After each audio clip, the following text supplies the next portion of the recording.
Kyper and Bourne on Sportsnet 590 The Fan.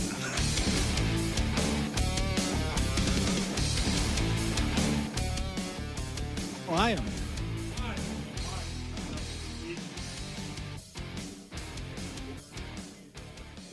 Entirety, giving you all you need to know. Nick Kypreos, Justin Bourne, Derek Brandeo, Jen Rolnick, and Sammy McKee, fresh off of Hockey Day in Canada.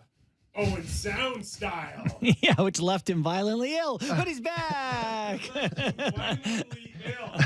That's not something that we can use in next year's promotion.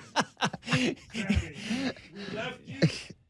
You went. You came back. You told us you were coming into work today. What a miraculous comeback, bud. It is truly miraculous that I'm here today. I sent a text to Ryan Fabro, our boss, saying, "Hey man, no chance for tomorrow." I'm cracking up. Yeah, so you sounded fine before the show. I know.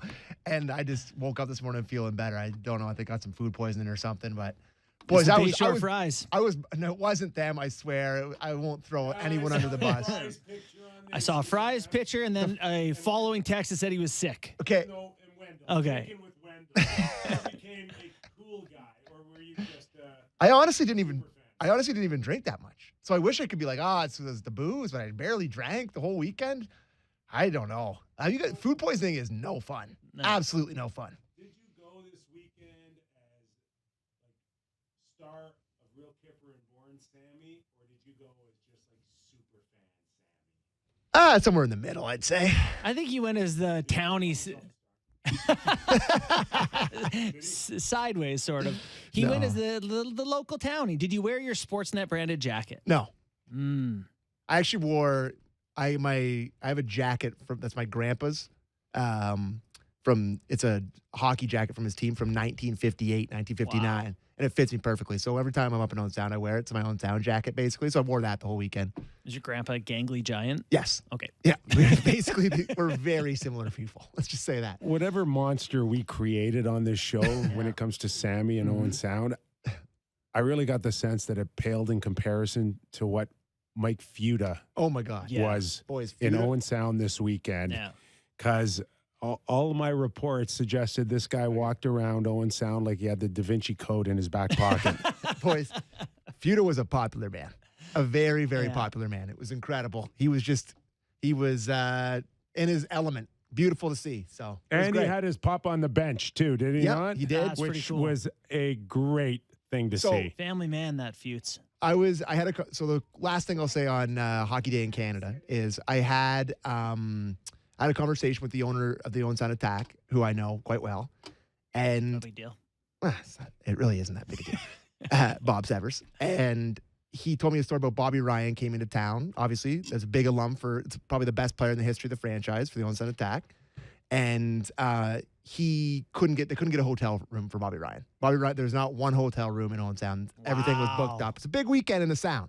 So he stayed. Rent an RV and sleep on the beach, or he what? stayed with Bob for the first night, and then he went to his old billet's place for the other nights that he was in Owen Sound. So he The stayed. old he- Motel 6 so was he just stayed- raking it in, He stayed eh? at his junior billet's house, Bobby Ryan. That's so cool. Isn't That's and super they cool. were so fired up to have him, and apparently he went to the fridge was the first thing he did. Think the Billets made any money off of that? 'Cause I that's doubt what it. you're supposed to get paid. Yeah, but they used to get, I think my billets used to get $350 a month to have me there, which I would eat in a weekend. For sure. That was just a no-win situation. They had no for the chance to Billets. get ahead. No, Zero. none at all. So there you go. There Great you go. weekend. For the record, I went to a sports store this weekend to get my son's skate sharpened, middle of a Saturday. Terrible idea. Got recognized by a few people. 2 people told me to say hello and whatever to Sammy, 1 to you. So that's where we are for context of the show. Oh, that's great. Perfect. Great. It's about the math we like. Perfect. Everything else good? There's just no way you caught any of that football on the weekend. And I kind of watched some of it, but I was borderline delirious yesterday, boys. Like I was it was on the TV, but I wasn't really taking it. in. Ayahuasca trip. crushed with the Bills out. Yeah. I am. Yeah. I'm I could not not believe happy at all. that the catch at the back of the end zone was ruled not a catch, which it definitively was a catch. So, yeah, but that's heartbreak. not why they lost. No, I guess. More than that. More than one play. I would say that I was very disappointed as well. But my big takeaway from that football game is Joe Burrow is a bad, bad man. And In a good way. the Buffalo Bills, they are, it's a cursed franchise. Cursed franchises kind of stay that way I love the Toronto Maple Leafs. I kind of know this thing. Now that they've got this really good quarterback, he's now like the third best quarterback in the conference, and he's going to have to go through the other two guys all the time, and he may never do it. Heard that you, before, right? Heard that Well, before? Mahomes probably better than Allen, and Burrow's definitely better than Allen. So you got to go through both those guys every time. Not great. Do you want to give your cell number out to maybe some Buffalo Bill fans who are looking towards you and maybe a few in Leaf Nation to say, how do we handle this disappointment? Yeah. No, I think they've been doing it for a long time too. Like they lost 4 straight Super Bowls. I'd say their pain is probably more intense based on that. Yeah, they've had more success leading to heartbreak than the Leafs had. The Leafs have just What are you never. talking about? The Leafs haven't been to the- failed Super Bowls. But That's they what I mean, made that's it to way- 4 Super Bowls. The Leafs can't get out of the first round. Leafs haven't been to the final since they won in in '67. My dad was I just 12. watched the Harold Ballard doc. It hasn't been fun here. Listen, I'm going to say this only once, Oh boy. okay? Oh boy. At the end of the year, there is one Stanley Cup champion, and there will be 31 losers. No. Losers. No, that was the case when there was 16 teams in the league. Now there's a bunch of guys who did pretty good too. We're giving Okay. out participation Yes, ribbons, I second place forgot about- ribbons. You get a third place bronze. I forgot about the tin, era. copper. I forgot about your era growing right. up. You didn't get a tinfoil award for finishing 13th ever? Okay, so where are we off of Saturday night? And the Leafs, pretty good first period, decent lead, everything pointing in the direction as it should. Mm-hmm. You are one of the top 5 teams in the NHL. Mm-hmm. You are playing one of the worst teams in the NHL. Just go about your business and get your win. Well, what happened after 20 minutes? The Did they business not win? stopped. Oh boy. Why don't do you want to hear Sheldon Yeah, get his let's take? go to Sheldon on our first Kyper's Clipper of the week. Well, we gave them that goal early in the second period, and that gave them life, obviously. It put life back in the building. I thought we were fine after that. Probably really up until about the second timeout, we were fine. The first TV timeout, I think the shots were 4-3 for us, and I thought we responded well after the first goal for the first little bit.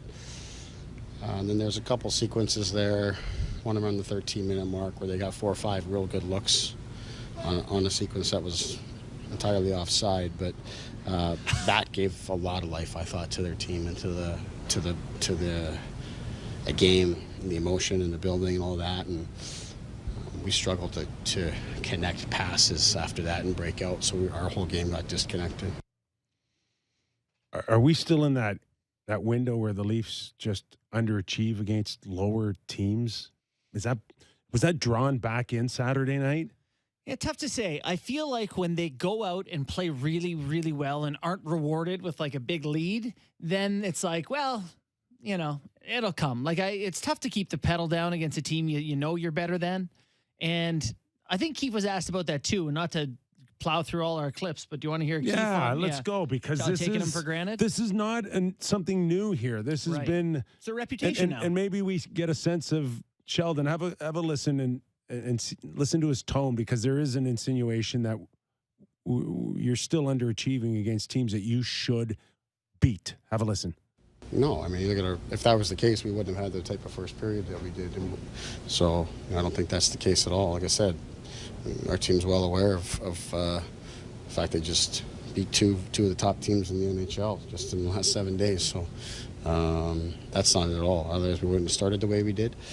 But we let up for just a second, and they got life. And full marks to them. I mean, they played hard. I mean, that was a fast and competitive and intense game. It's as loud an environment that we've played in all season long. So there was a lot going on in the game that it was just a good hockey game. But that's their playoffs. Montreal Yeah. goes into that game Saturday night. Good point. National Hockey Night in Canada. That's as good as it's going to get the rest of the year. It will not get any better than that. Yeah. You know what's coming even after 20 minutes. Yeah, particularly once they get a goal, it's like, okay, brace for Montreal here. And so they get scored on by Raphael Harvey Pinard.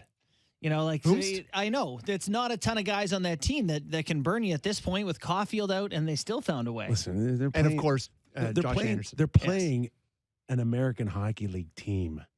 Saturday night. Yeah. That's the part that bothers me about Saturday night.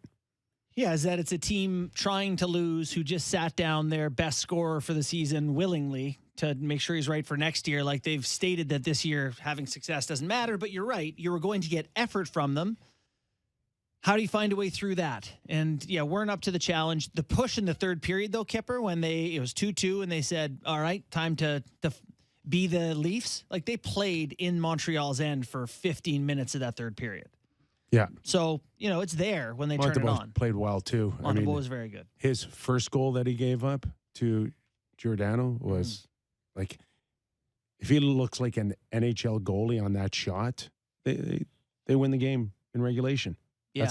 That's how good he was the rest of the way. He actually sneaky leads the league in games stolen this year. Like games where his team underperforms the other team, but he manages to steal it. He's been very good in that regard for Montreal this year. It just drives me crazy that the Leafs, they lose to the Habs a lot. Last 6 times they've played, they've won twice, the Leafs. Yeah, so this is maybe a bit of a galaxy brain way out there take, but it does piss me off after losing to that team in the playoffs where they it matters. That matters. They underachieved and they go into this series and they still don't want to go in there and kick the crap out of them. They don't play better again. Like, I know they're an underachieving team. I know they stink or whatever. You're playing down to your opponents. It's a problem with this team.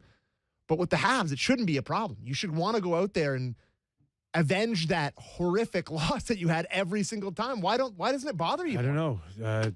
Is that fair? No killer instinct again? Yeah, I mean that's what immediately what I think of. It's a firm grasp of the big picture that they can probably play at 50% of their best and get 2 points. They didn't. I don't know. Like they're playing with fire with that though. Yeah. You know what? The example I used to JD Bunkus, we did Leafs talk on Saturday night. It's like, if there's something you got to pick up on the counter and you only use the amount of effort you expect to need, the Leafs never play harder than they have to. Like, let's see if we can try this hard and get a win. It's like, well, it didn't happen. Then they turn it up in the third period. All right, try to take this game back. And Montembeault was just really good once they turned it up. Yeah. Dangerous. Then the 3-on-3, like I'm watching, like your captain is John Tavares.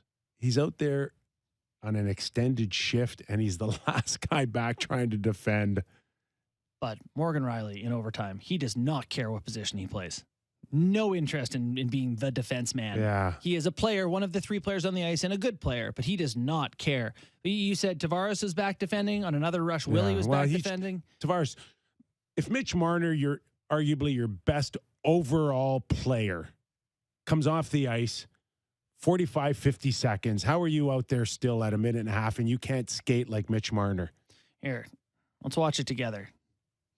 For me, the actual OT winner is, you got Tavares as the guy just back. Just go back a little further, though. And just, like, right now, honestly, like, Tavares should be off. He should be gapped up on that guy. Anyway, that's not good radio. Yeah, listen, but I don't know. I mean, sometimes I think that they're okay letting it all hang out on a 3-on-3. Either we're going to win this thing on the next rush or we're going to lose it. But it hasn't worked. Like when they have started the Kampf and Liljegren and whoever else, they've had success, but they get scored on when their best players are on the ice a lot in overtime. Rem Pitlick scores the game winner for Montreal. So yeah, the last time they won, they started the game. Who did they just beat in the? It was the Cats. They beat in off of Willie Nylander's finish. But they started with Kampf, Marner, and Liljegren to start that. So they kind of went for the combo of, the defensive with Marner. But I agree. It's too long a shift. And I feel like 3-on-3 kind of breeds the long shifts because you feel like you always have a chance to score the game-winning goal. And it's like you take one extra chance and then you're caught out there. And then all of a sudden you're John Tavares trying to defend the goal as the last guy back. It's not a pretty situation. No, not great. But they have typically been exceptional at home. Did you want to talk more about that, Kip? Or No, for sure. I was just going to say plenty to come up on the show, including Craig Simpson in about 30 minutes in the second hour, of course. Continuously, the hottest story for horrible reasons in Vancouver, where they officially named Rick Tocchet head coach. Jason Bruff will join us, co-host of Halford and Bruff in Vancouver. We actually got a lot to go on outside of the Leafs here because this Vancouver stuff is unbelievable. Oh, and then we can turn it into a little Daryl Sutter stuff. And then you can turn that into Butch Cassidy in Vegas. What is going on with coaches now? And you're getting a little vocal. And Butch Cassidy. He goes by Butch Well, sometimes. Is he? Yeah. kind of ripped on Jack Eichel a little bit. He did. Daryl Sutter on his prospect. Yeah. What's his Jacob name Peltier. again? Jacob Peltier. See, I've forgotten that, but that pales in comparison for your head coach forgetting your number. And he didn't, right? He was just like so dismissive. So But yes. tons to go, but let's finish off a little bit more on the Toronto Maple Leafs as they now encounter 3 games this week: Monday, Wednesday, Friday. We love that, don't we? We do. It's great. And then capping the weekend will be a rare Sunday, 5 o'clock start Eastern? Yeah, right in the middle of 2 football conference final matchups. Really smart scheduling here by the NHL. If they honestly, if they wanted to try every new rule in the book in this game, they could make sure they could A do it because no one no-sticks game. A No one, no- it wouldn't even come up in the national yeah, media. You think it was bad of the NFL not to cancel going up against Toronto, Washington? Well, so Is that what you're saying? Yes, the AFC Championship game's at 3:05 and the NFC Championship game's at 6:30. And the Leafs, they tried to wedge it in at 5 for you. They tried to split the difference. It's really not smart scheduling. Well, it could have been 3 or 7. They tried. Well, Well, they tried. First 3 at home, big games. Mm-hmm. Let's get Sheldon Keefe on what home ice means to him. I mean, I just think we've played good hockey here. You know, we played a good team game. You know, and even at times when maybe we haven't played well, we found ways to win. We found ways to come back in games and flip momentum and things like that. All things that you want to be able to do on home ice. You know, so I think it just matter of things really coming together for us here. You want to, of course, be a team that plays the same and can play well in both spots, home and away. And we've played well on the road at different times too, but you certainly need to take care of your home games, and we've done that well. And of course, it's going to be a theme for the week. I don't know. Are they there where it's like playing at home's a big advantage now? Crowd, noise, all of that. Did you get that sense, or there's too many out there that says, I'll wait for the first round? I don't know. They're really good at home, and I think should be a point of pride, you know, and particularly when they're going to be fighting for home ice. Like, make it a place that other teams don't want to go play, don't have success. You're able to beat them down. This is a big stretch here. They got 5 in a row at home coming up, 5 straight, and all 5 teams are between 10th and 20th in the league. Like, not bad teams, but not great teams either. So you got a chance to test a lot of things, see how your team legitimately looks over a stretch of time at home. These are big games. They have a really good record at home. Like, it's definitely, you know, I think they're 17-3-4 at home this year. The Leafs are. Yeah. Like, they really do. And I don't necessarily think their atmosphere, like, I don't think that's the main reason for it. Like, I think you're kind of poking a little fun at them not having the most raucous crowd at all times. But It can be fickle. you know, Sometimes they're there. It's a good word for it. Sometimes they're there and they're paying attention. Other times they're cutting deals in the lounge to pay for the damn tickets. That's what they do. But I think of when Tavares scores that goal that gets waved off in Game 7, and I think of Playoffs are a completely different like animal. that building, it's loud. You know, they can find it. You're right. Yeah. So you just need to. It's almost like any laser pointer will distract them like cats in the building. But you get into playoffs and you say, "Okay, watch the game." Okay, Yeah. You can get a pretty good crowd going in there. All right, Samsonov. Pretty good again. Saturday night. Busy. He probably was a little tired after Saturday night. Probably a little more tired than he would have thought. Yeah, a little but more work. Good enough. That's a nice warm-up for me, yeah? That's a great clip. A little surprised he's getting the start and they wouldn't go back to Matt Murray here. No, he's the home ace. I am very surprised. He's the home ace. He never loses at home. How do you not go to him? No, I'm stunned. Like, shocked. Stunned. Like, I can't believe it. What about, are you not surprised? Let's go to Sheldon on Samsonov, and then we're going to come out. All right. Yeah, I think he's earned it. You know, I think that the door opened for him here in terms of coming in relief for us, and when he did, and he's done a really good job. I think he deserved better the other night in terms of a result. So I want to get him right back in here again. And it's obviously, the guys played really well at home for us. So it's a good chance for he and our team to respond tonight. To answer your question, I am surprised, but I'm glad. Okay. I am. I've been kind of calling for this the last little while, and both have had ample opportunities. I think they need somebody to have a long stretch of this type of play. Yeah. And it will go a long way to make people believers.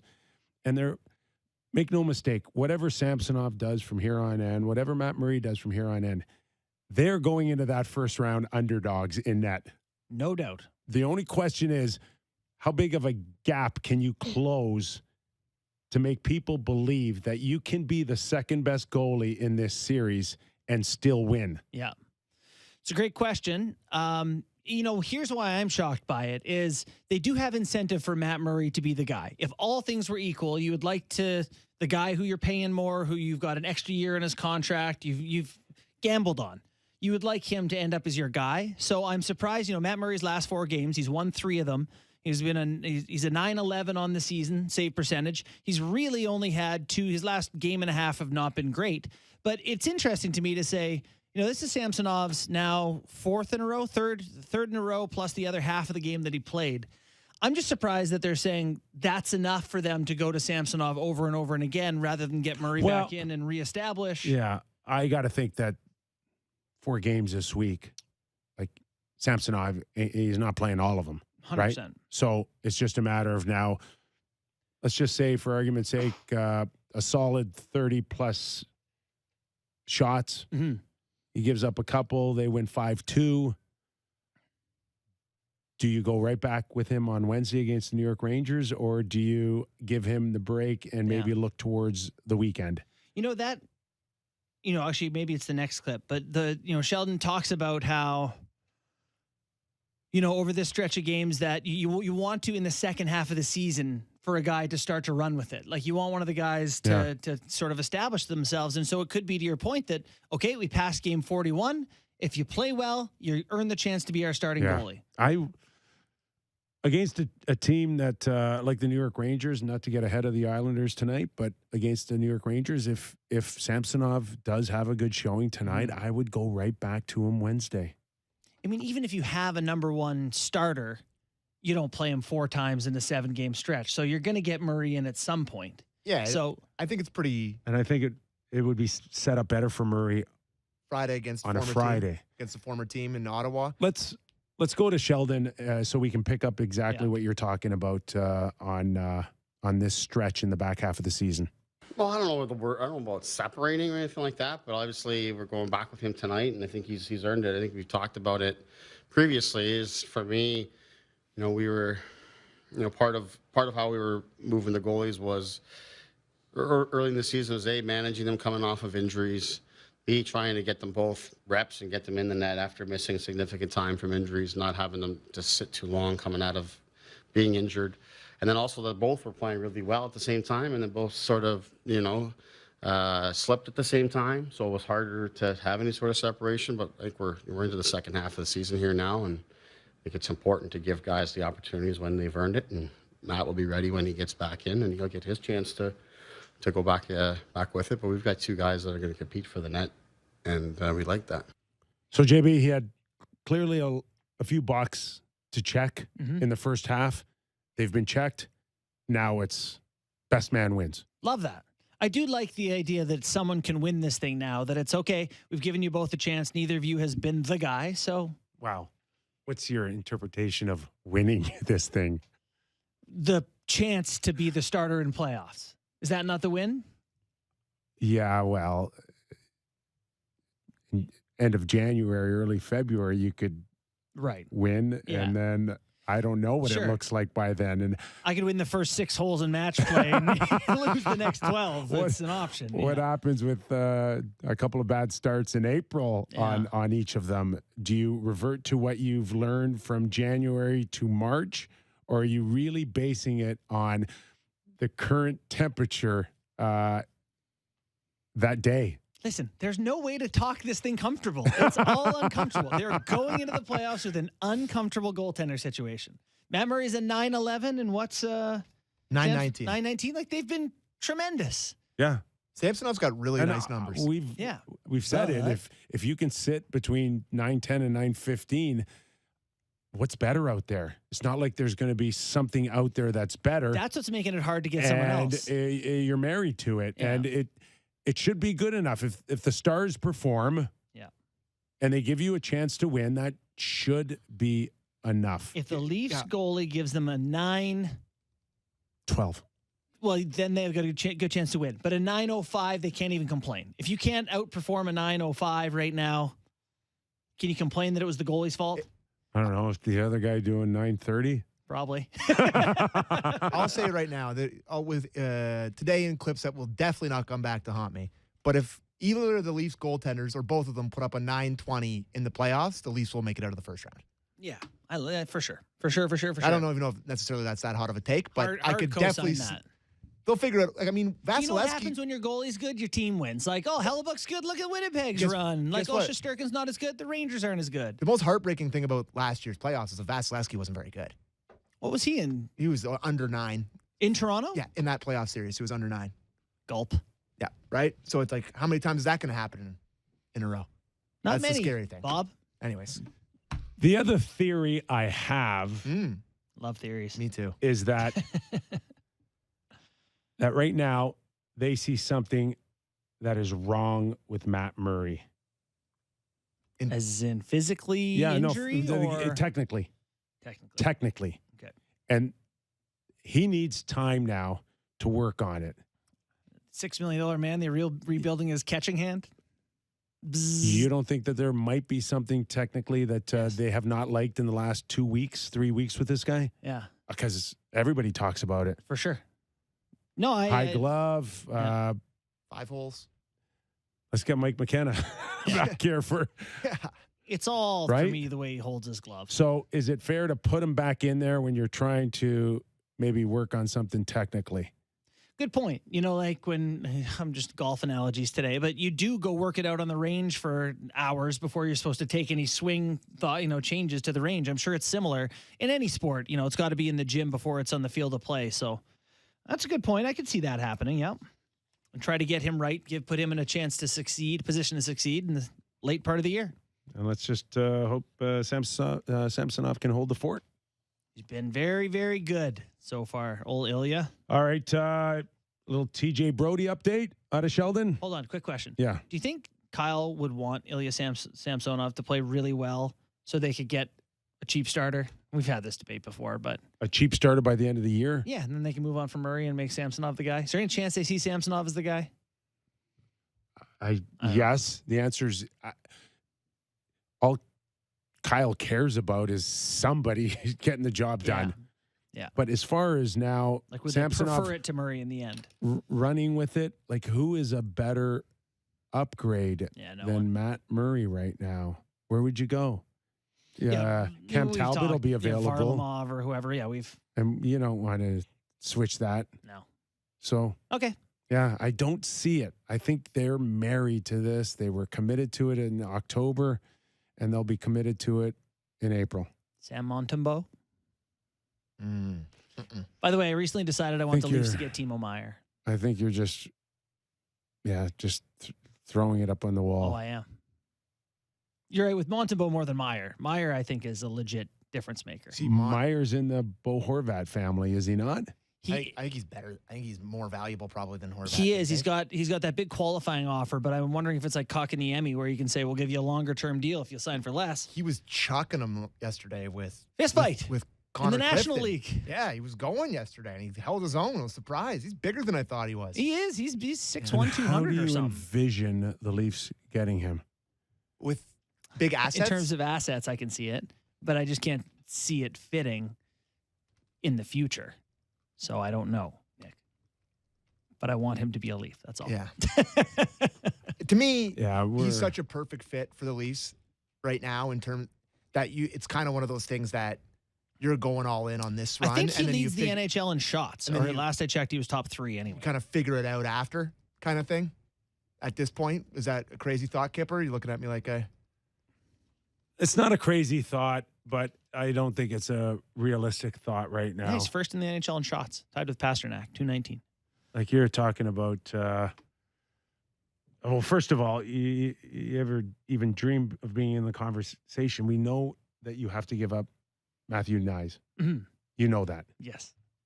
Okay. And I don't, are you guys there? Yep. No problem? Yep, done deal. Good. Gone. See ya. Listen, I've looked at the... He's far enough away that I don't have to worry about him that much. My boy Anthony Petrelli on Maple Leaf Hot Stove wrote about some of the guys who came out of college and the success they had their first year out of college, Yeah. the impact that they were able to have. And unless your name is basically Cale Makar, the impact is almost non-existent for most of these guys. Maybe some power play points. But, like it really is fanciful to think that Nyes is going to come in and, be a point per game guy in the top 6. So if it's not now for the Leafs, then when? So yeah, you kind of have to come to grips with the fact that there's going to be big costs here, and you need to make a move, a big move, a Timo Meier move. I think if Matthew Nyes comes in and can be as noticeable as Bobby McMahon. Yes. McMahon. Yeah. I think that would be successful. Me too. Yeah, you'd love to have him down there banging away, forechecking. I agree. Bobby McMahon has got 20 shot attempts in 4 games for the Leafs. It's been great. And again, noticeable for me. Big, can get in. He's around the puck. Dryden Hunt was on waivers before that game ended yesterday. They were like, "Yeah, we like McMahon." Wow, He cleared, by the way. Hallelujah. He cleared, yeah. Yeah, you can't just keep running it through the system. Eventually, people catch on. With Hunt. Yeah, See, I still think he's an NHL player. he is Yeah. 13th, 14th forward, Yeah. just not 12 when your lineup's supposed to be good. Right. Yeah. No, I get that. That's And the fact that our just missed the All-Star game by this much. Pontus Holmberg is back. he didn't get in, eh? He didn't get in. We We- didn't vote him in. That's why they won't publish the data, because he definitely did. He qualified. Wake up, people. But Come he's on. back. Sheeple. But just to go to your point about Hunt, you got Pontus and you got McMahon, and that's sounds like pretty much a 2/3 of your fourth line come the Stanley Cup playoffs. I feel like I'm playing the part Really? of you. Does that sound like a fourth line to you that wins Yeah, the Stanley better. Cup? Better, Wow. better. I'm not saying it's perfect, Yeah. and I don't know who that third guy's going to be, but But these if it's two a player, guys. if it's David Kampf or These two guys have a Holmberg's the center. chance to be in the lineup in game 1 of the Stanley Cup final. I can see it. And they look to me a little bigger, a little heavier. yeah. Do they have a mean streak like Corey Perry or Maroon? No. Will they ever? No. But this is better than right now Hunt and Aston Reese as 2/3 Yeah. for me. And who else? I never know it's a drop in your Yeah, I voice. was like, The line of Kampf with McMahon and Aston Reese or whoever, Kampf and Engvall McMahon, I forget who And who exactly it is has controlled the play. When they've been out in their minutes together, they've had something like 2/3 of the shots and more of the scoring chances and everything. So you're right. They have controlled play in a way that you would like your fourth line to, whether you know the names or not. They've had success so far. Okay, let's go to Sheldon on getting Pontus back in the lineup. Well, Holmberg just bringing him back in, and he obviously the illness sort of hit him pretty hard at a time where he missed 4 or 5 days away from the rink and away from our team, and then we didn't have a lot of practice time and stuff to get him back going, and that we were left. We were taking a day off right at a time when he needed to get some volume in, and it just made sense to get him down and get him some proper reps and playing lots at the AHL level. But knowing he was going to come right back, and in terms of Hunt, that's Kyle just managing the roster and all those kind of things. But we like a lot about Hunt as well, and we'll see what happens here today. Take it from there. He's like, that's a GM, guys. I'm the coach. so he was sick, eh, Holmberg? My God. 4 or 5 days away. Wasn't like me. Not like the great Sam McKee. Didn't come right back. This time tomorrow, we could be wishing that they dressed you tonight.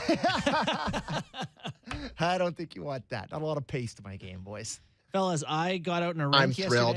yesterday. Went for a little skate, hockey puck, skating around. I got to tell you, it felt amazing. I need to play some real hockey, but a little disheartening. A little disheartening that I'm so much worse than I once was. Oh, buddy, wait till you get to my age. You're like, did I really play? Like I used to be able to do Seriously? this. Like, I know. like one of like 700 in the best league in the world? Are you Yeah. kidding me? Right. No, it goes quick. Goes quick. But you're going tonight. I'm I'm going to the game tonight. You're going yeah. to the game tonight. Very excited. And My you're not son's you're not first going NHL with game. Yeah, you're not taking Sammy and I. No, I'm not. Unfortunately, it's going to be my son and my wife will be there. And yeah, listen, I'm going to be wearing the Islanders gear today. I love the Leafs. I am under legal obligation to wear Islanders stuff tonight. I need everyone in Leafs Nation to know that. I'm not on here hating on the Leafs because I'm a but if they secret Isles. lose, we're blaming you. You know how the game's going to start, eh? Your kid's going to be right into it, and then like 10 minutes later, it's like, what's that? Oh, yeah. What's that? You think I'm going to get 10 minutes into it? It's a speaker. Now watch the game. He knows Austin Matthews 34. I'm really looking forward to you getting chirped by some real Kyper Bourne. Oh, what's that all about? That jersey. Somebody's coming after you big time. I know. Guaranteed. Looking forward to it. Are you you got the reservation in the Platinum Club tonight? We're going to be in the Sure, what's it called? Sure Club? Yeah, we'll be in The there. Sheer Club? Don't take your kid to the Sheer Club, okay? Do not. Do not. Yeah, talk about blowing your mind for your first experience in a professional arena. What do we give us an expectation of the Islanders? I got to tell you that I see them slow. Can't score. Yep. Can't score, a little old and slow.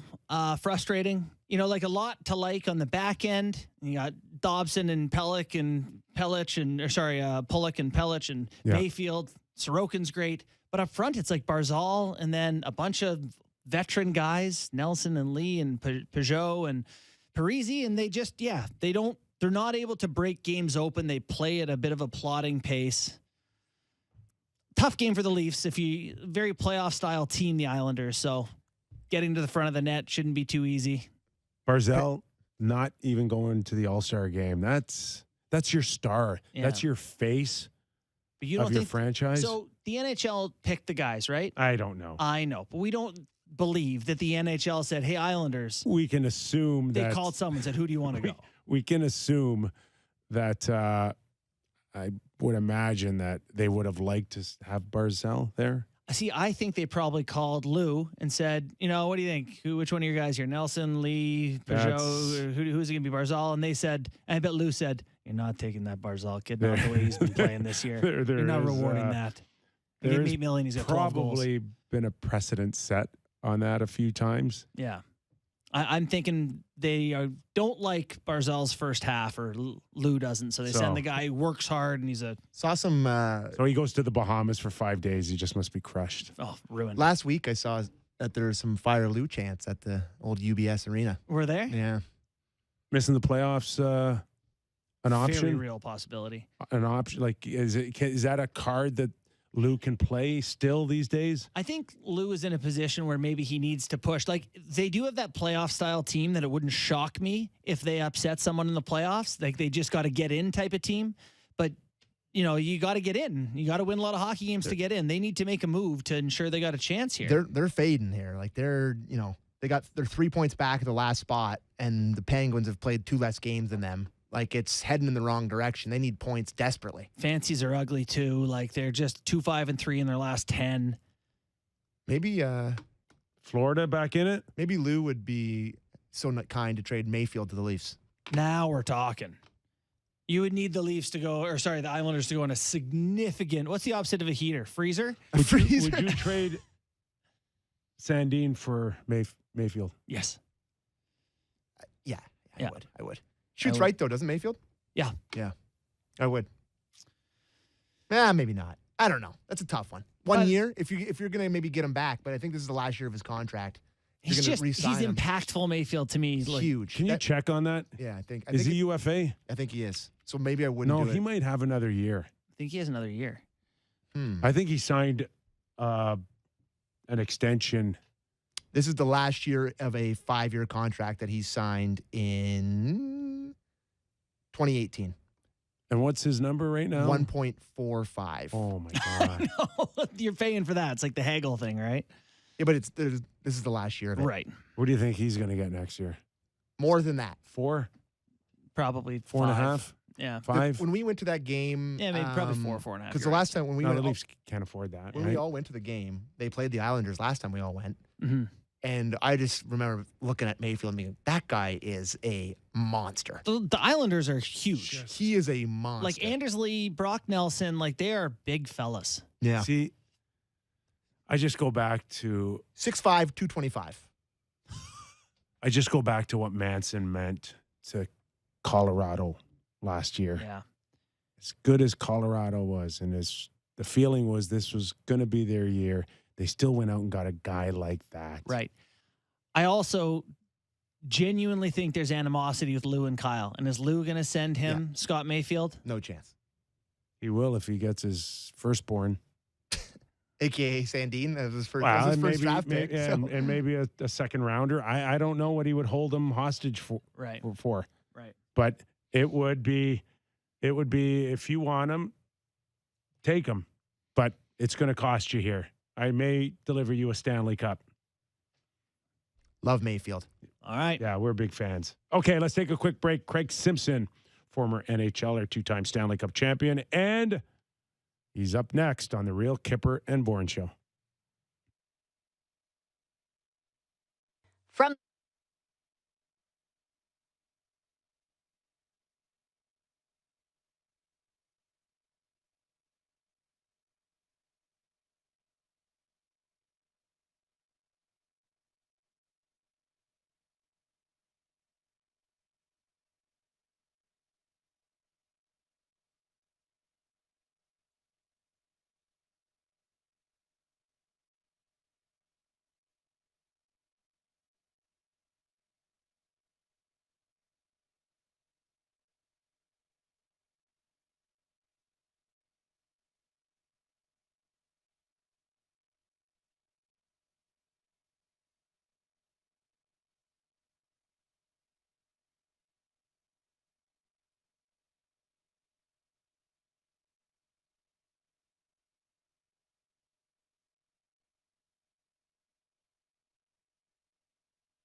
Real Kyper and Bourne on Sportsnet 590 The Fan.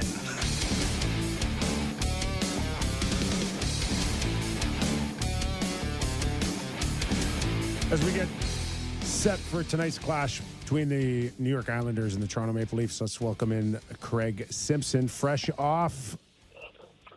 Still a great tradition, Toronto, Montreal. As far as the outcome for Leaf fans, maybe not so much, Simmer, but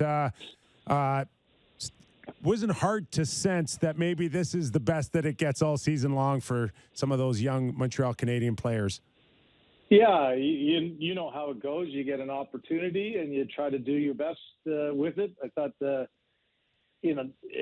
Montreal, it doesn't matter where they are in the standings. You get a Saturday night against Toronto. It's always seemingly a good contest. They play with pace. They play with energy. There's excitement in the building. So, to have a game that they got down on and didn't have much of a good first period on home ice, Toronto dominated for the most part. It's a testament to their ability. I thought the Belzile line from, the little Val line really gave them some energy, scored a big goal. And, at the end of the day, it'll be a disappointing loss for Sheldon Keefe and the Leafs. But if nothing else, at least continuing to chip away at some points, even in the games that they do lose.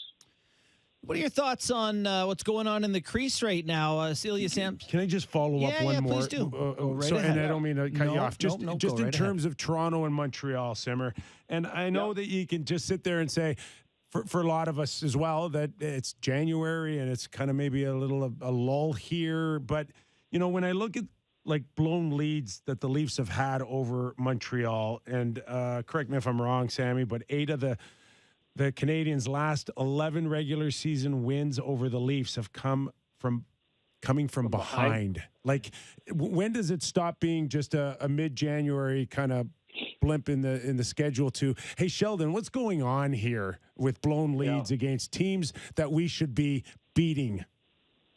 Yeah, there's definitely some validity to that, and it again is always. I always say during the regular season, you're taking your lumps to learn what it feels like, what's happening in the game, how do you change it so that it doesn't happen at the most critical time. I think go back to just a week and a half ago against Florida when the Leafs on home ice were down.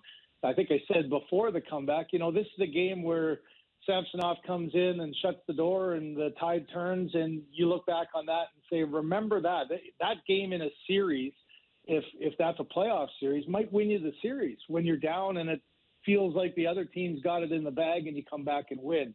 So I think sometimes when you're playing a non-playoff team or, maybe a rivalry that just one team has had your number, those things can happen. But I do think you have to learn from them and you have to try to identify what happens in the game. I thought, if you analyze the first period, Leafs won all the loose puck battles. I think the possession time in the offensive zone, they were 2 minutes of possession time more than Montreal had. But in the second, you kind of forgot the hard work it takes to get that possession. And, that is the lesson, I guess, Nick, as you're saying, when do you sort of learn from it? When do you stop it? You have to be able to identify when that happens and be able to rectify it and change it. And, it's not unique to the Leafs higher seeded teams that stumble a bit against games that they should win. I think it happens league wide. That it's exemplified from a team that you follow, so you see it and you react to it. But it's not a new phenomena. I think it's been happening forever. And that's where you sort of look at those teams that can separate themselves, like Boston has this year, for that matter, and not have those letdowns on those kind of nights. And that goaltending situation I was getting at there, it's an interesting one now that they're going back with old Samsonov here for third straight start, 3.5 straight games for him. Yep. How do you feel about the idea of maybe trying to find a starter here in the second half of the season where they kind of wanted to give both guys a look early? Is that what's happening? Yeah, I think what we talked about this maybe, 3 weeks ago or so. I just said the one thing I would not want to be as the coach of the Leafs going into playoffs is not sure who my guy is and having to make a decision every night of who's got the net. I think you You've worked it appropriately. You've kind of done the half and half. This will be just the second time all year that Samsonov has started 3 in a row. He did it once when Murray was out and Shalgren was the backup. So it's not like he's had the opportunity yet to be 3 straight. I know he came in relief, so this will be 4 straight games he's played in. But that relief game, as I just mentioned earlier, was a big one that had real value. And he was a spark. He shut the door. He didn't allow anything and allowed his team to come back. Came back with a good win against another tough team. Thought he deserved probably a better result in the Montreal game. I don't think you pinned that game on him. So I like it, quite frankly, Jason. I think you're not just gratuitously giving just for the sake of, well, let's see what he's got. I think you're rewarding him with a good effort. You get Murray continually to work on his game, and he's going to get the opportunity to bounce back from being taken out of that game earlier, and no reason why he shouldn't have to wait another game. For me, if Samsonov, this is a busy week, but it's also a great week to get into a rhythm. So if he plays great tonight, I'm going right back with him against the Rangers on Wednesday, and then, make your decision off of that game again. I don't think there's any harm. I don't think there's any issue of playing 4 straight games for the condition that these guys are in. And I think it's a worthwhile task to say he's had great success at home. He's on a good little run. Let's see what we can get out of him. I quite frankly think it's the right call. We're joined by Craig Simpson, Hockey Night in Canada analyst. So, Simmer, you've played the game, you've coached the game, you've been behind, you've been part of coaching staffs. Let me ask you, when it comes to a goaltending situation where you may have 2 guys kind of battling out, as a coaching staff or you individually, would you ever sit there and quietly cheer for one particular guy because you really believe at the end of the day they will give you a better chance to win? Or is it just I don't think there's any open? question that human nature, Nick. You got a gut feel of who your guy's going to be. I don't think if you put the honesty rope around Sheldon, you've got a guy that in his mind thinks he's probably going to have to give the reins to. As I said, the most trying thing with our entire coaching staff, ultimately it's the head coach who makes the decision, but you're having discussion with your goaltender coach, with your assistant coaches, get a consensus of how you feel and what your mindset is on each guy. Which one do the players trust too? That come playoff time, more than anything on the bench what it means to have a guy, even if he struggles a little bit for a short period. If you've got a guy that the guys respond to, and all of a sudden he makes a big save and they dig in and say, let's get this one, let's get back in this game, he's going to shut the door, that means something too. That's another little extra edge. So I don't think there's any question that the coach will have in his mind a hope. Maybe this is the stretch, Nick, where if Keith's saying, I think the upside guy is Samsonov to go on a good run and prove that he can be an everyday guy. I know the historical. Look at the history for Murray. He's okay coming in as the rescue. He came in as a rookie and went on the cup run. The second year, it was Fleury's net until he stumbled, and then Murray came back in and went the rest of the way. So I think historically there's that comfort there as well. But, I wouldn't be shocked if you see a good game tonight again by Samsonov, that you might see 1 or 2 more starts in a row to see if he can get on a roll. And I would like to have one guy stand out in front of the other before you get to playoff time, so that you're not sitting, with a bit of a tough decision of who we're going to start tonight in game 1 of the Stanley Cup playoffs.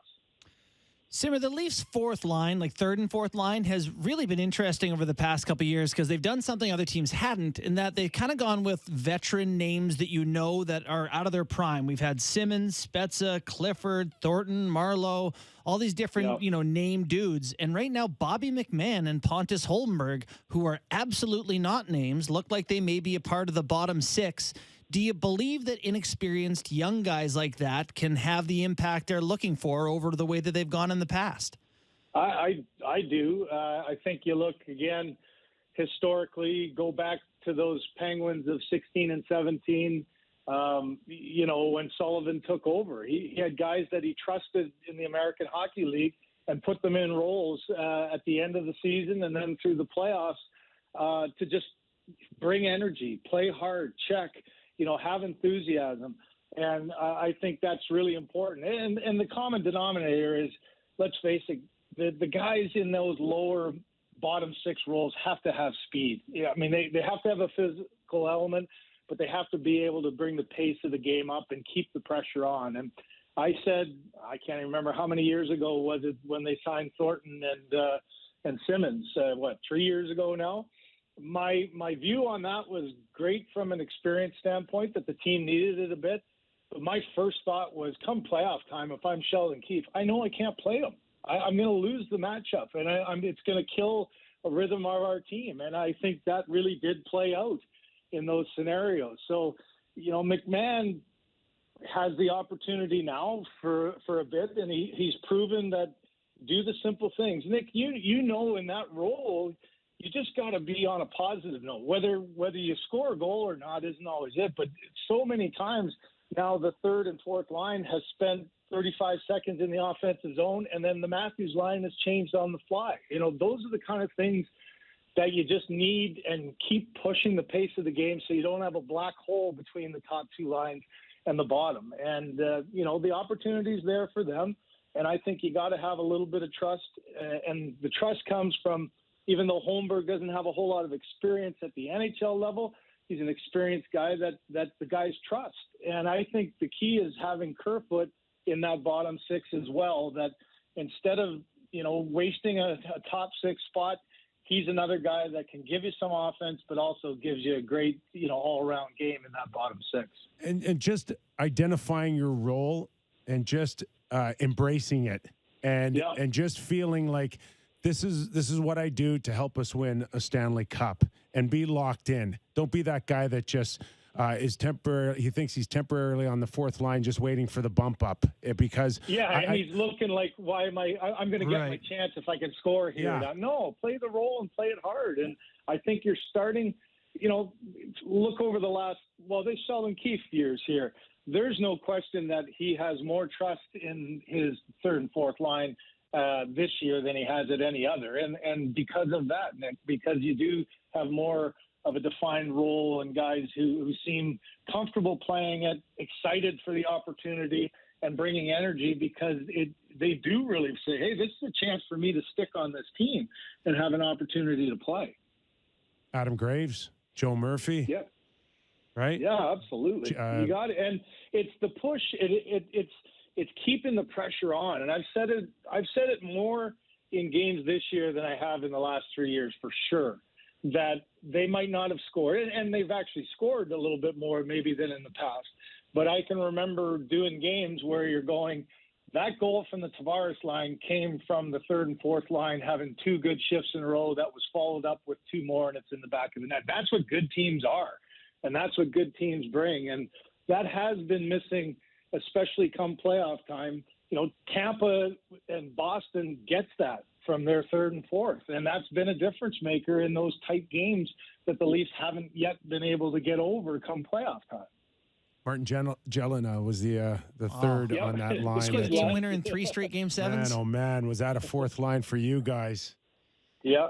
And again, honestly, they did score some big goals, but often it wasn't the goal scoring. No. It was just they hemmed top D pairing, they hemmed Ray Bourque in, and then the top two lines would come out and score the next shift. Or it is really, you look at the Cup winners. I was amazed last year, again, because you didn't know some of the guys in Colorado too, and Kampfer, and obviously, you've got some guys, veteran guys playing in a position where they get their chance. They know this is the role and they're comfortable with it. But there was a prime example of their third and fourth lines played way above what maybe the expectations were, but they bought in and they all knew their role, and it was clear that that's all they had to focus on, and they were able to handle that kind of responsibility. And Adam Graves hit like a truck. And no, and that's the other thing I remember about your Cup run is that Adam can turn around and one day score 50 goals. But in that instance, he was a fourth liner that helped win a Stanley Cup in that situation. One more for me, Simmer, before we let you go, and that's just a kind of a go big or go home when I see the Leaf power play. And I know they went 0 for 2 on Saturday night, but I mean, now we're watching Morgan Riley step back into that and have a prominent role once again on the number 1 power play line. But from that to off of it to 5 forwards here in the next few weeks towards getting towards a trade deadline or that first round, what do they need to do to lock in that this is a dangerous power play and this is, you know what you're getting because it's consistent? Yeah. You know, consistency is it, but also part of that consistency, Nick, is the willingness and ability to consistently change too. Like not necessarily personnel, but different looks. And I've noticed that something doesn't work for a game or so, they try to move guys around to different spots. And, you know, I think that's going to be critical, especially when you get again into a series where you have the same penalty killing unit for potentially 7 games in a row. You know, you can't be ultra predictable and be in a space where you do the same thing all the time, you know, albeit you look at Edmonton and it seems like Draisaitl and McDavid, just those 2 guys just are almost a guaranteed goal night. I don't think you see that yet with the Leaf power play getting in that much of a rhythm. I don't think they've been able to find the open looks for Matthews nearly as effectively. Part of that might just be trying different things, but it also, you know, has a lot to do with the defenders against them. But I don't think there's any question. This is the time of year when you get into that 48 to 60 range where you go make your decisions on how we're going to do this. I don't think you abandon the 5 forwards. I think there's a use for it, so you got to use it at times to keep it sharp. But there's no question, if Morgan Riley's going to be that guy, you got to find something positive to happen for him. I mean, he needs one to go off somebody's rear end, a defender, and get a goal and get the 0 off the board. And he needs some confidence. He needs some positive things to happen here soon. Simmer, it's going to be a busy week for you. 4 games, the Toronto Maple Leafs, right up until Sunday's matchup against the Washington Capitals. Have some great calls, and we look forward to your appearance next time on the Real Kyper and Bourne Show. Thanks for doing this. Thanks, guys. Take care. Have a good week. Thanks, Simmer. 2-time Stanley Cup champion, Craig Simpson. Mm-hmm. I love the idea about a fourth liner who wants to be a fourth liner. Who's like, I'm here to be a fourth liner. I'm so pumped to have this role. I'm going to do my best as a fourth liner. Not like, I'm here, but if I have success, I'm actually Joe Thornton. I'm going to play with, you know, Matthews and Marner. Like, I'm actually a first or second liner, but just for now, I'll do this. Yeah. If I remember correctly, that's what happens when you eliminate the one-dimensional heavyweight. Right. Well, that's what you talked about last year, Kyper, remember, with Spezza and Simmons, that there were guys who were playing on their fourth line, but they're not fourth liners. Yeah. And it feels like a demotion for them to be there. In all honesty, they could be in the league 15, 20 years. They haven't got a clue how to do it.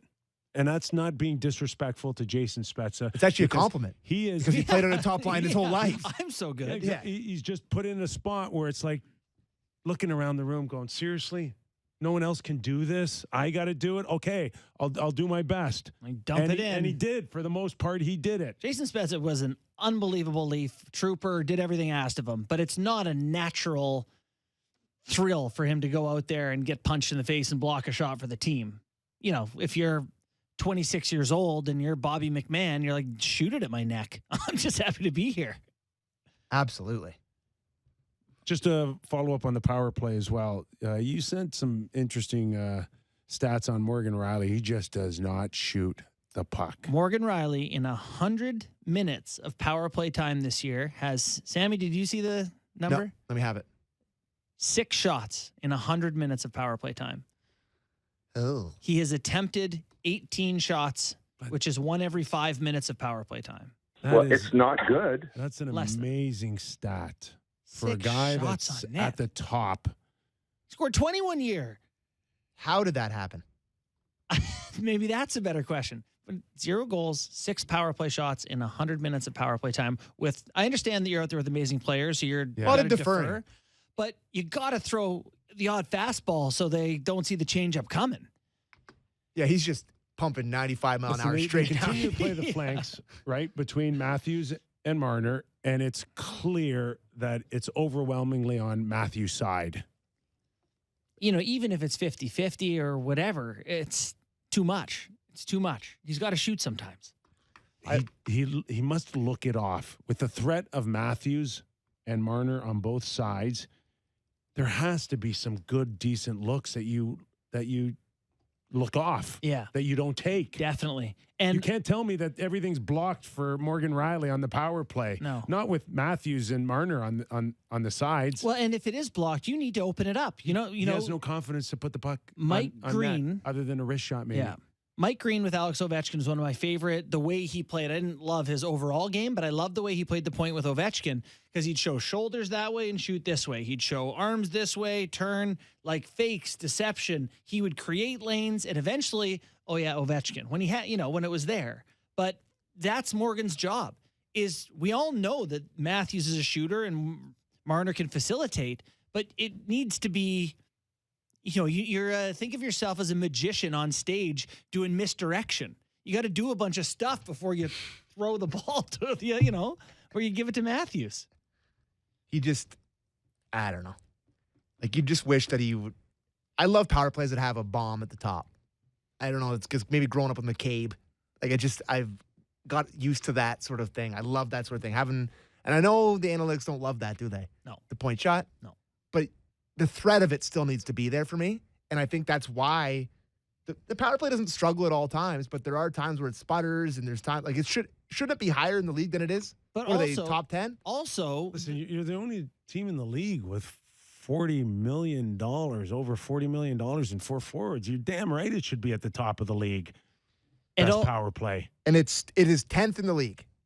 but To if me, you're- it should be 1 or 2 easily. And maybe a big part of that is because the defenseman at the top doesn't shoot it. if you're a PK against the Leafs, it should be like, oh no Marner, oh no Matthews, oh no Marner, oh no Matthews. And then all of a sudden Morgan Riley's coming down Broadway, with a clean look because the threats are typically at the flanks. Some interesting names in the top 10 for power Like plays. Ottawa and- Ottawa's 5th. Buffalo's 4th. Kings 9th. To me, those teams should not have power plays ahead of the Shabbat, Leafs. they hated Shabbat to start the season on the power play. I mean, he must have caught fire. then Rasmus for them to be Dahlin there. runs the Buffalo one. Drew Doughty runs the LA one. Tampa's up there because of Hedman. Or Sergachev, sorry. Kucherov, Kucherov, too, yeah. feeding. And then the Oilers have, who they have. The special teams, to me, is something that's concerning. Going into the power playoffs. plays killed them. You know that, right? I do know that. And I know, and their penalty kill going up against the Lightning in the first round, it's got to get better. It's not good this year. It's 17th in the league. Yeah. I was going through the a couple articles today and potential names for the Maple Leafs to add. And I skimmed over a couple of like offensive D-men because really, like, is that what the Leafs need? But then I kind of stopped myself at the bottom of the list. Like, it is an area they could get better. Like John Klingberg could make a difference to the Leafs power play, which has been a debilitating. So could Chikrin. Yeah.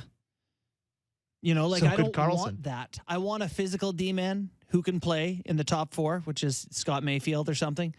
I would love Timo Meier, but boy, an elite offensive D-man wouldn't hurt A lot of boxes to check for Kyle Dubas. with no cap space. With no cap space. Okay, Jason Bruff's going to join us out of Vancouver. Oh boy, we're coming doing up this. because this is a story that just continues to flame. Yeah. And I don't think it's dying down with Rick Tocchet named head coach yesterday. Do we have the clip of the mispronunciations? When are we playing that? We'll play later? that after. All right. We'll play that after Bruff. We also have Daryl Sutter on his prospect that he played, Jacob Pelche. Josh Norris, as we talk about Ottawa, out for the year. Max Pacioretty, Oh, re-injured sucks. an Achilles tendon tear. That is just devastating That's devastating. to Carolina. And Sammy, great news. Zach Hyman, first star of the week in Awesome. the National Hockey League. I know that warms your heart. Just really happy for the guy. All of that when we come back after these words. You're watching and listening to the Real Kyper and Bourne Show.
This is Real Kyper and Bourne on Sportsnet 590 The Fan.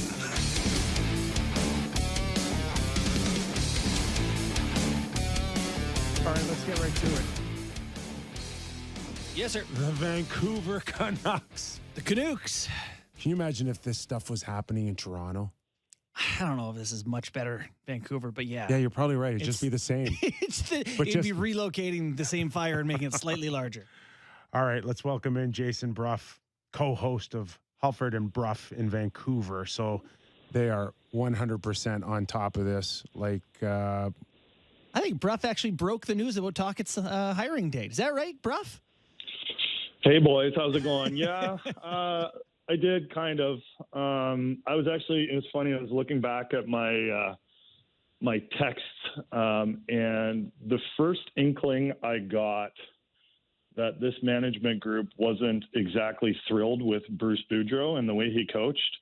Guess how far back it goes? It goes back to March of last year. Is that good? March of last year, I got a text from a guy, and he said, I think they're going to can Boudreau. And I was like, really? Do they know the fans love this guy? And the Canucks are actually winning games. So, that was my first inkling that not all was well in that relationship. And then a million other things happened that made it pretty clear that, Bruce Boudreau, and he's just not Jim Rutherford's type of coach.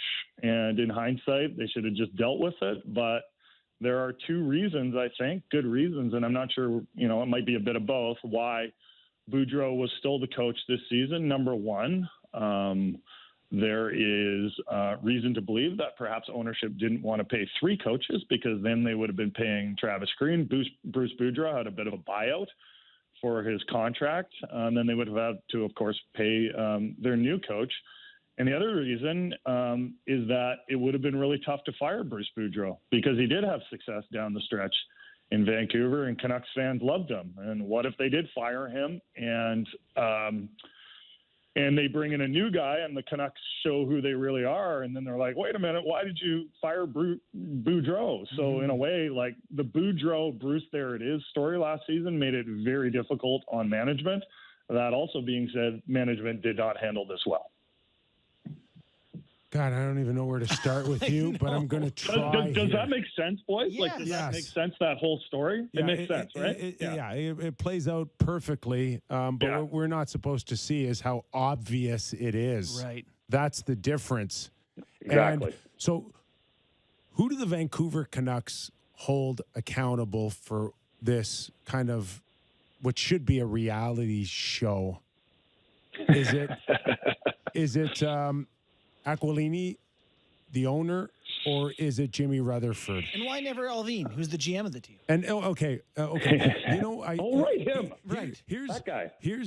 I'm watching yesterday, and there's Patrick Alvin in the middle, right? In the middle, going, I've made a coaching decision. And I was it's like, no, you didn't. Oh, you did you? Oh, wow. Yeah, you did.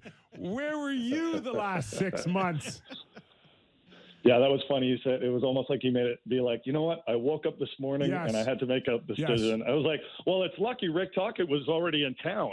Why did you just tell us how hard it was to convince Jimmy Rutherford of this? Right, yeah. But anyways, where do the fans go first for accountability? Rutherford. Well, I mean, Rutherford for me. Ownership is always a factor in all this, but I think here's how a scenario that could have played out differently, guys. Rutherford could have, for lack of a better way of putting it, lied and said, yeah, we love Boudreau, especially if he knew that he was going to be forced to bring him back, or especially if he knew that, for the two reasons that I laid out, it was going to be tough to fire him, right? Yeah. So bring him back, give him support publicly, and then guess what, guys? Have you watched the Canucks play?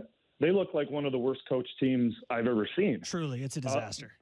Like the Bruce there it is would have died out, and it would have been like, hey, Bruce, fix the PK. Bruce, why are the Canucks surrendering 5 goals every game? Like, that's the thing about all of this.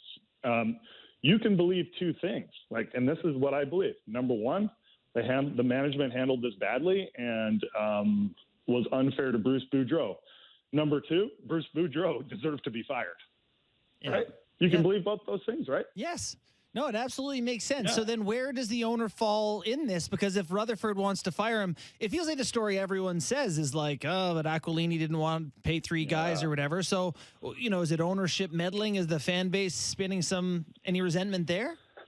Oh, of course there's resentment there, but it's all, it's hard to pin down with the exact words because we never hear from the owner. Right? Like he's a public figure, but he doesn't do press conferences. He, for some reason or other, has stopped tweeting this season. It seems a little odd, but we just don't know. So unless I'm, hack their emails, then, and I'm probably not going to do that because it's wildly illegal, then I don't know what's being said behind the scenes. I always think if you take a job as the general manager or the president of hockey ops, you have to know what you're getting into. And sometimes you're going to have to deal with an ownership situation. And the decisions that you make, you have to own them. And if you don't want to own them, quit, right? Walk away from the job. But re-signing JT Miller, there's this big thing it was ownership, I bet. Well, okay. I mean, even if that's true, it was still Jim Rutherford and Patrick Alvin that were in charge when JT Miller was re-signed. And, that contract, do you know how many people in Vancouver were like, don't do that? It was the same people that were saying, don't trade for Eric Gabranson. Don't sign Louis Eriksson to the long-term contract. Don't trade for OEL, right? And so those people, part of the reason there's so much anger in Vancouver, and it reminds me, frankly, of the Leafs pre-Shanahan. There's all these people saying, don't do this. And then they do it. And then they're like, I told you so.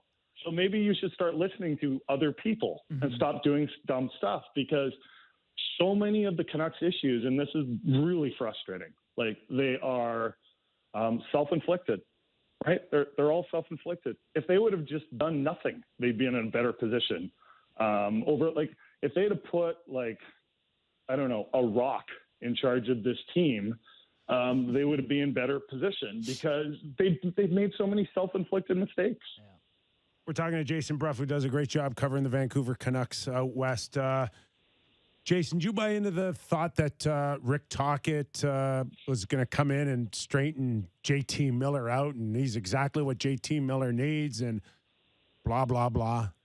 I think it's part of it. I think it's what they're hoping. You went and spent $55 million on a guy that needs straightening out.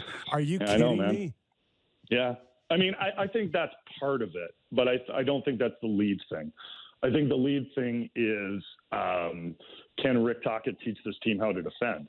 I'm doubtful about it because I don't think they have enough players with the instincts to play defense. Right? You know what's funny is a lot of the whipping boys in Vancouver, guys like Louis Eriksson and Brandon Sutter, those two I'll single out especially. They weren't worth their contracts, and it wasn't a good trade for Benning to go out and get Brandon Sutter. You know what those guys were? Great penalty killers. They're defended, yeah. Right? They were great penalty killers. They weren't whoever was coaching them, whether it was Willie Desjardins or Travis Green, they put a ton of defensive responsibilities on those guys. Brandon Sutter would constantly go out there against the best players, and he'd be given that job. He was a right shot guy that the Canucks had been looking for to win faceoffs on the power play or on the PK forever, and they haven't found that guy. And you got all these guys. You lose Sutter, you lose Eriksson, you lose Tanev and Edler. And you go, why does the PK suck? And you're look at the guys that are out there. They're not penalty killers.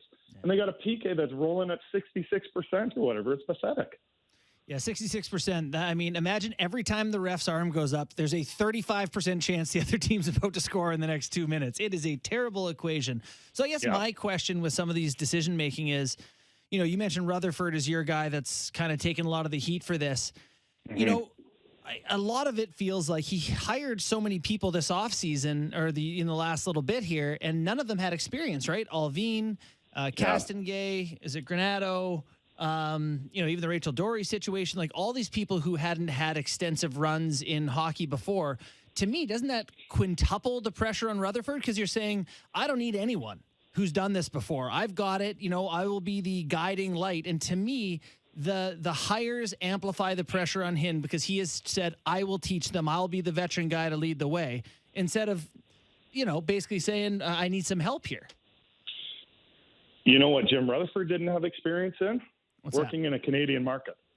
Fair enough. Where you throw out comments about your coaching staff, and guess what? People are going to look into that.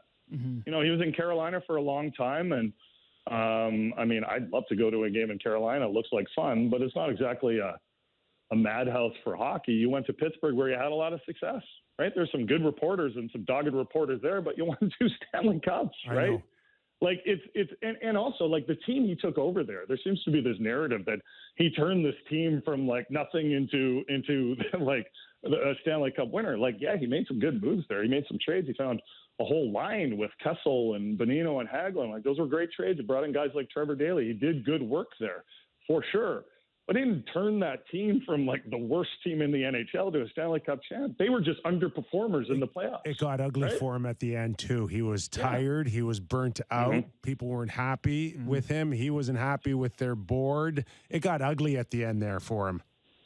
Yeah, no, it did. And actually, Bourne, I wanted to ask you a question. You won't come on our show anymore, so I wanted to ask you a question. I'm exclusive. He's exclusive here. Right. Kipper and I are we put him away at night. I don't blame you for not coming on our show. I wouldn't come on our show, but I have to. When the New York Islanders hired Barry Trotz, yes, because I know you follow the Islanders really closely. When they hired Trotz, were there people out there that were like, not even Trotz can make this team play defense? Because I often look to 2 examples of run and gun or defensively irresponsible teams that have, they made coaching changes and they made philosophical changes. Like Dallas was run and gun and was really fun, but they didn't defend and it cost them in the playoffs. So they dialed it back and they learned how to defend. And I think that's in their DNA now. Right. The Islanders were terrible defensively before Trotz. I think they were the worst defensive team in the NHL. They bring him in, all of a sudden they got structure there, they got buy-in and belief. There will be people that say like Vancouver couldn't do that just because they don't have the personnel. But I'm just wondering what they were saying about the Islanders before Trotz went there. I actually got in some trouble around that time with Islanders faithful because I wrote an article that I thought that Doug Weight was maybe the worst coach I had seen of an NHL team. The Islanders were dysfunctional defensively. I mean, there was absolutely nothing going on there. And then, within years, Trotz had turned them into, he won a Jack Adams there for, a team that was exceptional defensively. So, there was personnel turnover in that time too, but certainly a coach has a huge impact on it. To me, the 2 biggest ways to judge a coach are penalty kill and defensive stats, whatever you prefer, expected goals against, whatever it may be. Those are the 2 measures for me. And the Islanders got way better there and fairly quickly. I don't know if the Canucks can do it, but they can be better than worst in the league. Yeah, I don't know if they can do it either. Because I don't yet really know how good a head coach Rick Tocchet is. Like, I know he's done some good work, but I also know that he's got a losing record. But on the other hand, his rosters haven't been that great. Like, I don't think many people would have had that much success with Arizona. So you know what? To be perfectly honest with you guys, like, I'm kind of, the drama has been fun at times, I suppose, and I suppose at times it's been decent for ratings. But like, I just want to watch hockey for a bit now. The Canucks became so predictable. Like, every game was the same. Oh, they gave up 5 goals. The PK stinks. Oh, they gave up some shorties too. Well, that's fun, right? Like, and it was just like they were making no progress. In fact, they were getting worse.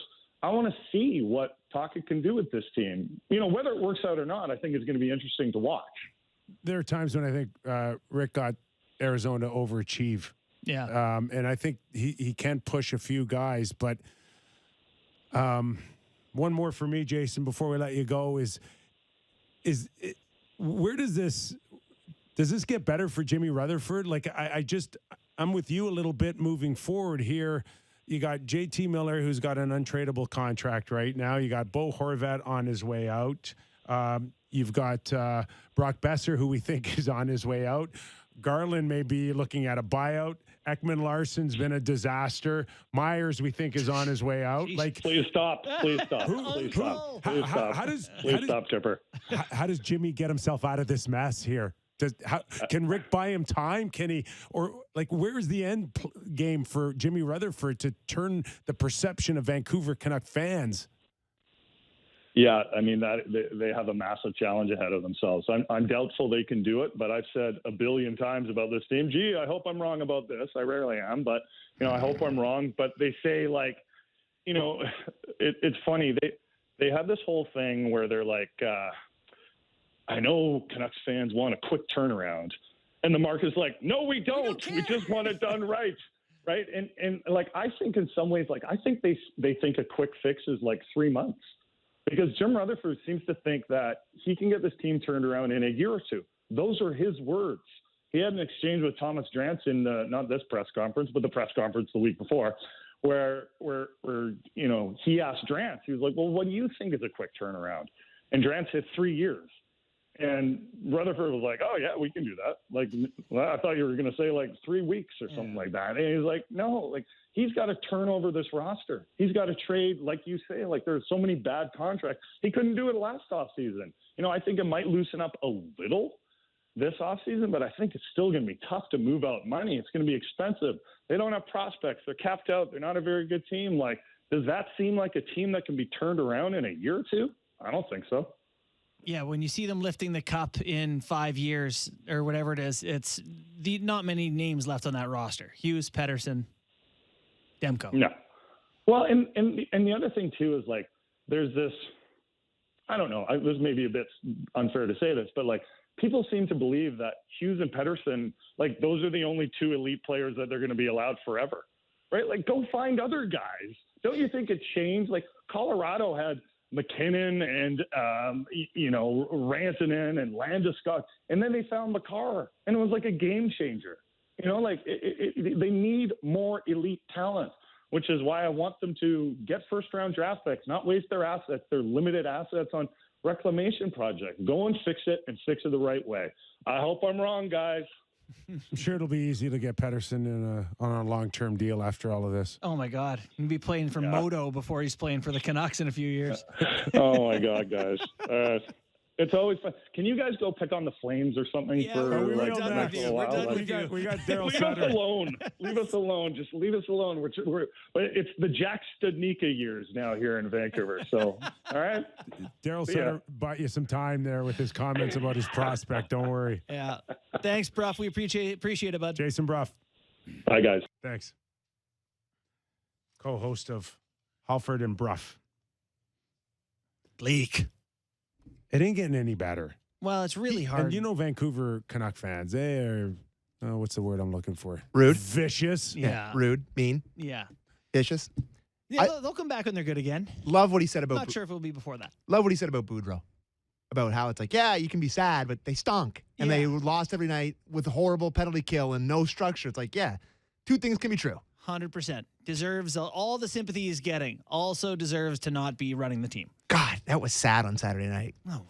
Oh, my God. Holy it's like hell. watching The Young and the Restless, for God's sakes. It is. Agree. It was kind of... I would turn the channel. I don't want to see a grown man cry behind the bench. My mom was like rooting for the Canucks. She's like, they got to win it for Bruce. I'm like, oh my God. Yes, Bruce. Fire him. Leave. Bruce didn't deserve. He doesn't want that either. He should have been fired months ago. Right. He should have been spared this indignity. We can all go through our careers. I didn't deserve to be on waivers that March in 1997. Right. They treat people like crap sometimes. Yeah. Yeah. Yeah. Okay. We're a family. can't We're cry. a family until it's a business. You can't cry.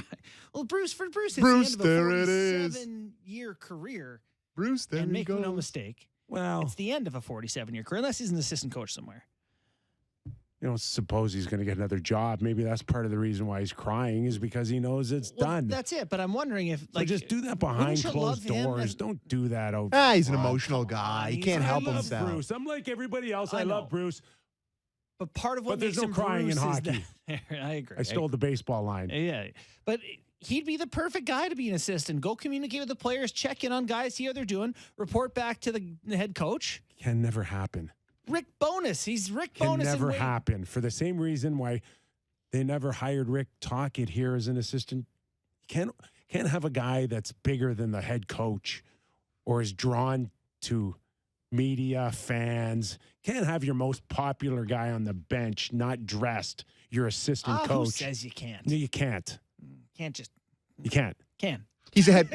Ask a head coach if he wants that. Well, He's a head coach or nothing. I agree with Kyper. But you know what? The Toronto Maple Leafs don't let their assistant coaches say tickety-boo to anyone. Yeah, Oh, they don't let anyone say anything. So come to in, anyone. hey, and Bruce Boudreau, after all these years, is going to keep, you got to keep your mouth shut now, Bruce. You're going to tell Bruce. You think Bruce Boudreau, would rather do that 600 than sitting on wins? his plastic-covered couch? You're an assistant wherever he coach lives? now. You can't talk. Yeah. Yeah, sure, that's you not tell him happening. that. It's a condition of being a embarrassing. Blue Jacket. Yeah. Okay. Like, who's as high-profile coach as Bruce Boudreau is that's ever gone and been an assistant? Has that happened? I'm just asking this question. If you can remember one off. I don't know. I got nothing. Like, I don't Zero think names. that's something that really happens. Let's see Al Arbor beside No.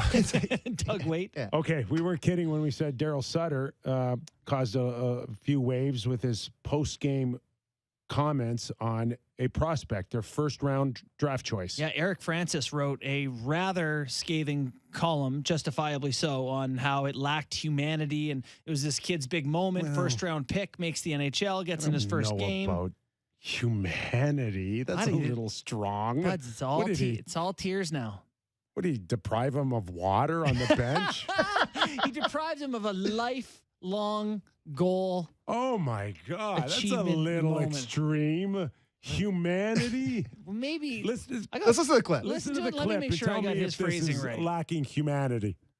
What did you think of Peltier's debut? What's that? What did you think of Jacob's first few shifts in the NHL?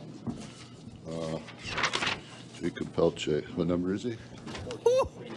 49. 6 minutes, 35 seconds, 13 shifts, average 30 seconds a shift. Got 43 seconds in the power play, played 5 minutes, 52 seconds, had one shot and goal and one hit. Beyond the stats. What you learn just from being on the bench and seeing what the veterans on the team are doing? It's the NHL. 21 years old, got a long ways to go. Okay, that's just being an ass, but that's not. That's being an ass. So the that's headline not. is that it lacked human decency. Oh, okay. It's still strong. It's disrespectful. It's crummy, for It's sure. crummy. It's Yeah. disrespectful, but Yeah. For whatever reason now, we're in the era where we need to just air dirty laundry out in public. We show everything on Instagram anyways. It's all show. It's just a show. That's what Daryl did there. He put on a bit of a show. I think he's firing back at some people who've been hurting his feelings, and he's being sensitive because everyone is like, this guy Who's should hurting have his been. feeling? I think the media had been saying this guy No. should be called up. He's ripping it up in the American No. League. Why isn't Pelche? Why doesn't he get an opportunity? Your team can't score, and then he calls him up, gives him 6 minutes, and Want my opinion? yes, that's why we're here. Daryl did that for one reason. He's talking to one person. Old Jacob. No, Oh, not Jacob. General manager? Bingo. Yeah. Bingo. That was for his general manager, Brad Treliving, who my guess is told him to play him, and he didn't want to. wow. Yeah, I mean that would be pretty big And he slap in turns the face of your around boss. And he says, he's a kid. All of that was just to tell somebody who told him to dress him and play him when he didn't want him in the lineup. And then if you're the person who told him to dress him and play him, be like, how about you don't embarrass the guy who you didn't play? You gave him 6 minutes in his debut. Now, that's just me from afar. Yes, I understand. That is my... Why are you so pissy? 12 years of being around pro hockey is telling me that was not a message to the kid. Yeah. I'm just using you as an example here of don't tell me who to play. That's interesting, and that would make a lot of sense. It would make more sense than just randomly being nasty about a kid who made his NHL debut. There's a reason behind all of that. Now, to the let me also madness. say, it's hilarious. It's hilarious to be like, sorry, what number was he? That's one of the all-time sound bites to me. And the thing is, like, this is what he does. Like, remember when somebody asked about Johnny Put his own players? about Johnny Gaudreau? 500th game? He's like, I hope it's a hell of a lot better than his 499. Like, he just does. This is him. I didn't think it was that bad. It was. Yeah, It's mean. It's mean. It's mean. It's a National League, though, fellas. And I'll tell you what, this is where Daryl runs the risk of the room with some young guys.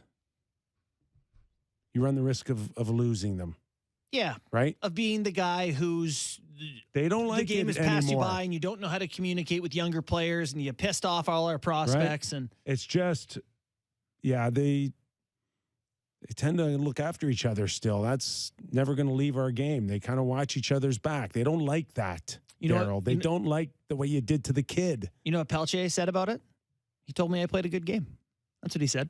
So Sutter clearly went behind the scenes and said, hey, you were fine. You know, I overstated it out there. And I didn't mean anything by it. I thought you played a pretty good game. Talking to somebody else. Right. Right? Don't take it personally. You're going to be great. I believe what I said, that you're young and you got a long way to go. That's all good. But just know something. You know, don't take it personally. Yeah, I wonder if that talk hasn't on our show Eric Francis said that when he's nice to the media is when he's the most pissed off, and when he's the meanest to the media is when he's, you know, the happiest with the team. I think remember him saying something like that. I think that's about wins and losses with the team. That, you know, he'll come out after a loss and say, actually, I think we were pretty good. Think Daryl have any tears on the bench for his last game like Bruce? No. What would it take to make Daryl Sutter cry? He's going to literally ride on a horse out of the arena. He's going on the bench beside him for his last game. Yeah. Just rides it down the hallway. So we got, remember how I asked that question about coaches, assistant coaches? Yes. Or Mark Crawford, somebody tweeted me. He's a head coach forever. Mark, not even close to like Boudreau. The popularity of Bruce Boudreau. Jacques Martin? No, not even close. Larry Robinson? Well, listen, Bruce may be the most popular, famous coach ever. I'm just saying the examples of that people have sent to me. Yeah. Since we talked about that. Yeah. People with more wins include what? It's Al Arbor and Joel Quenneville, maybe, than Boudreau ever? Not many guys can get away with a mustard stain on their tie, you know? He is one of them. Oh, for sure.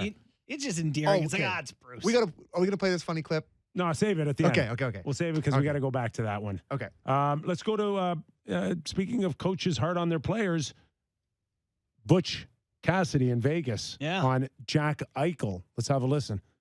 Well, Jack just hasn't been the same driving force for us. It was at the start of the year on both ends of the ice.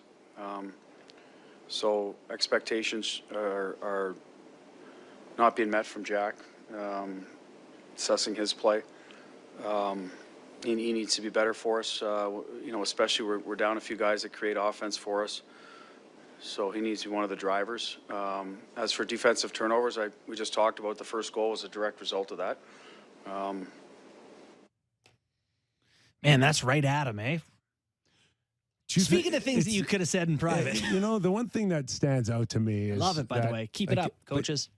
You know, Cassidy can go to Vegas and say that about his $10 million player, but can you imagine, like, Sheldon Keefe saying that about Matthews or Marner right now? And what yes, same words. He did it this week. Earlier this year, and we talked about it for a week and a half. And the story that it would create. Oh, you're right about the division coach and the star. And but this market drove Sheldon to go apologize or backtrack off of it. Did it not? It did. It was awful. Right? Yes.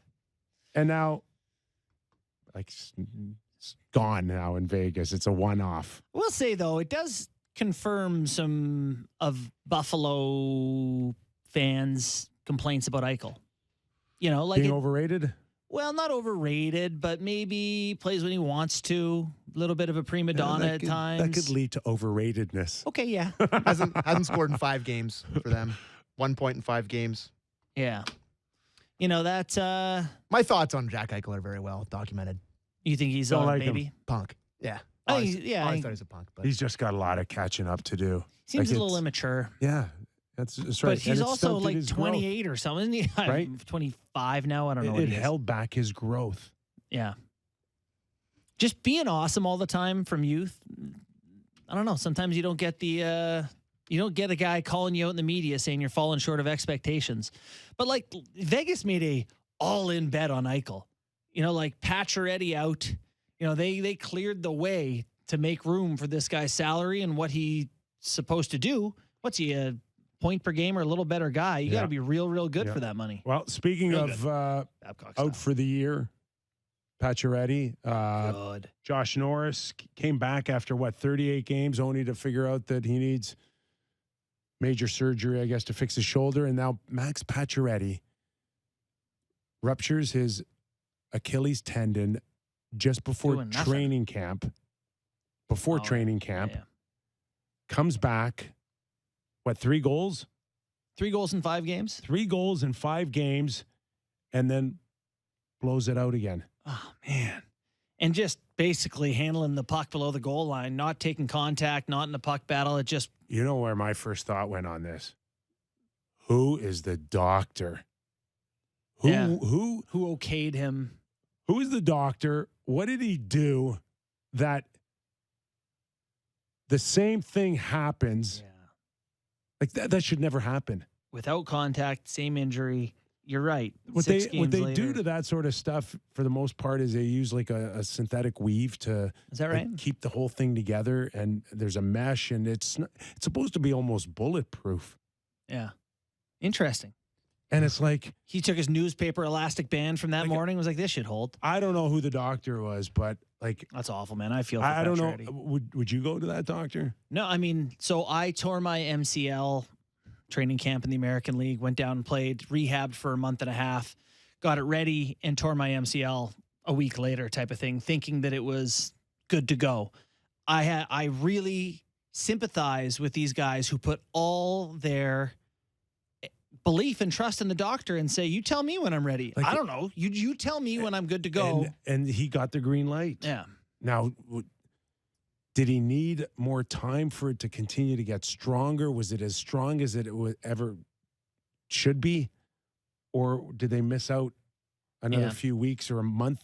Did they bring him back too early? Made a difference? Would it have made a difference? Yeah. Or not? I don't know. I have no idea. Yes. I mean, I don't know how that injury is supposed to heal, and maybe you're right. If it is a synthetic material, maybe they'll say there's no more healing to be done. Or maybe they didn't do it that way. Maybe they performed something different. Bacchiotomy? Yeah. No, I know what you mean. I don't know. Yeah. I have no idea. But that's the first place you're going to go to is, did I get the right advice? Poor Canes, eh? Like, this is a team that with cup aspirations that was like, this is our one thing that's going to put us over the top here from past years. An extra score like this with some nastiness. Too, but Pacioretty's contract, he signed a massive 7-year deal, did he not? In Vegas, and is he on that last of it? He is last year. So think about if you're him. Think about him now, okay?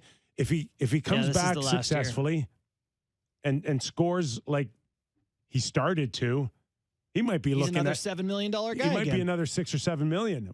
How old is he? 33. He is 34. I think you're 34.